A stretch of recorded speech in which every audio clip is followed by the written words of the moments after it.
this is a good news story, isn't it? The Duke and Duchess of Sussex have announced the arrival of their baby Goyle, following the birth on Friday morning. Goyle. Girl. That was putting an American twist on it, because she was born in California on Friday morning.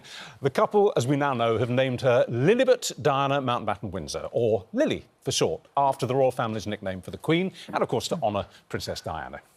Joining us now is royal biographer Angela Levin, who says it is extraordinary they use the Queen's pet name, and journalist Afia Adom, who thinks it's an honour for Lilibet to share the name with her great-grandmother.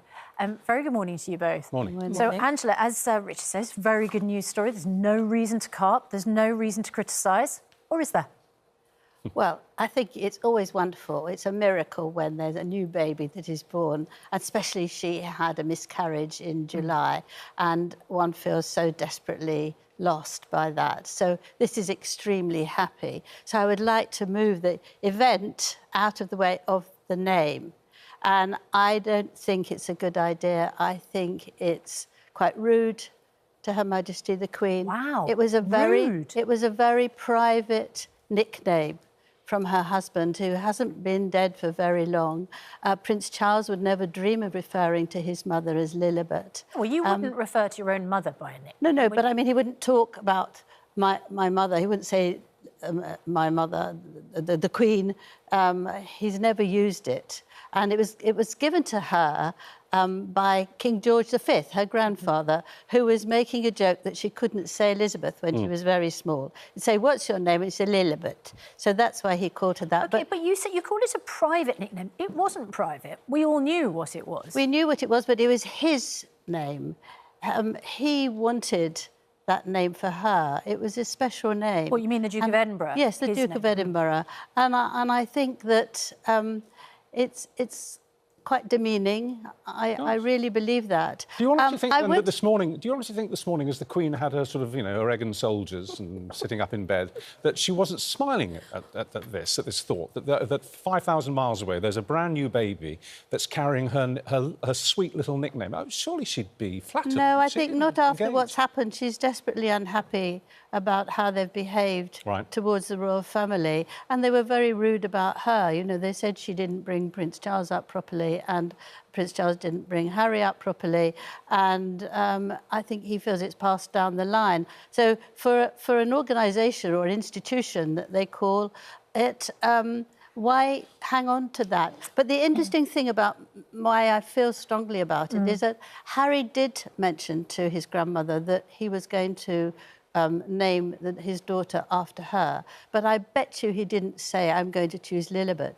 He did the same thing very recently about the mental health programme that he was on. He asked his mother if he could do it in 2019. His grandmother, sorry, in 2019. But he claimed that it was really all about the Invictus Games people. Okay. So I think he doesn't do the same You think truth. the Queen is being blindsided by some of their decisions? I do. Afia, this reminds me a little bit of when a new baby is born and the whole family say, "Oh, this is absolutely lovely," and then behind the scenes they say, "Have you heard the name that they've chosen?" Yeah, I mean, to say that the Queen would be unhappy that her great-grandchild is named after her is frankly ridiculous.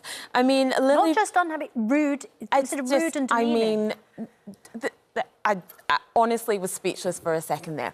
I mean, Lilibet is such a pretty name. It's such a cute name. It's not just about being named after the Queen. I think it's a bit of a nod to Meghan's mother, Doria, as well, because Meghan's mother's nickname for her is Flower. So you've got Lily in there for Lilibet. So sweet that it's named after. That's a bit of a stretch. It is a bit of a stretch, but I think it's also a stretch to say that the Queen is now sitting up in bed with her egg and soldiers and blindsided, disappointed and fuming that her great-grandchild is named after her. Certainly not. I think it's also lovely that we had Diana in there as well, a nod to Harry's mother. So I wonder if Doria might feel a little bit upset that she's not Lilibet Diana Doria. I don't think so. If we're naming after significant female role models in the family. But Doria is now going to get the opportunity to be around this baby. They're living on that side of the world. Doria lives quite close to them. So it's an acknowledgement of the women that the baby's not going to be around. Well, Possibly, yes. Do we think acknowledgement of the other women in the family. Do we think possibly, it's occurred to me as I nodded off last night, that actually it's a way of them saying sorry for some of the things that they've said in these interviews, that actually to call the baby Lilibet is a sort of nod of affection, possibly, to say sorry, Grandma? I think it's a nod of affection. I don't think they have anything to apologise for. I don't think they need to be saying sorry. In the interviews they've given? No, I mean, because they're talking about their experiences. They're talking about what they went through. And if other people find that offensive, then that's up to them. Then they have something to feel guilty about. Well, look, my grandparents they were long dead, and they were not perfect parents to my father, and I've written about that in the book, but I would never talk about it in that way. I would never accuse them of being bad grandparents. And I don't think, you know, Harry was saying my parents are, or, you know, my grandparents were bad people, my parents were bad people. They were saying that perhaps some of the parenting that went on was not the best. But you have to remember that Harry is of a different generation. You know, he's talking about his mental health to try and inspire other people to do the same thing. I think them naming the baby Lilibet is definitely a nod of affection to the Queen, and a very lovely nod of affection to the Queen. Can I just add, first of all, I wasn't fuming, and I don't think the Queen fumes. I think she's hurt. But I will say, I think it's a jolly good idea to call the baby Diana in the second name, because Prince Harry told me that he was desperately upset when he was 12 and his mother rang him in Balmoral, where he was on holiday. And it was the last telephone conversation. And he was playing some fantastic game with his cousins, he said. And he didn't want to talk very long to her, so he cut it very short. And he said to me that he'd never forgiven himself for doing that.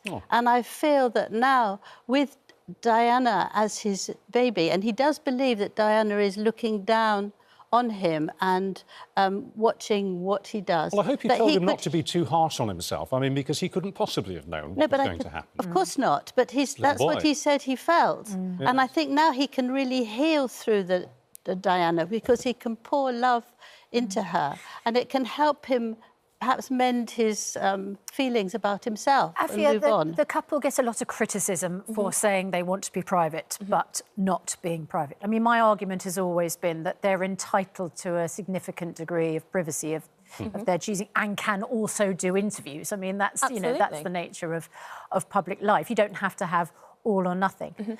But one of the things that they're very private about is the privacy of their children. And, you know, we barely see Archie. And yet they named their foundation after Archie. So the Archewell Foundation is very, very public.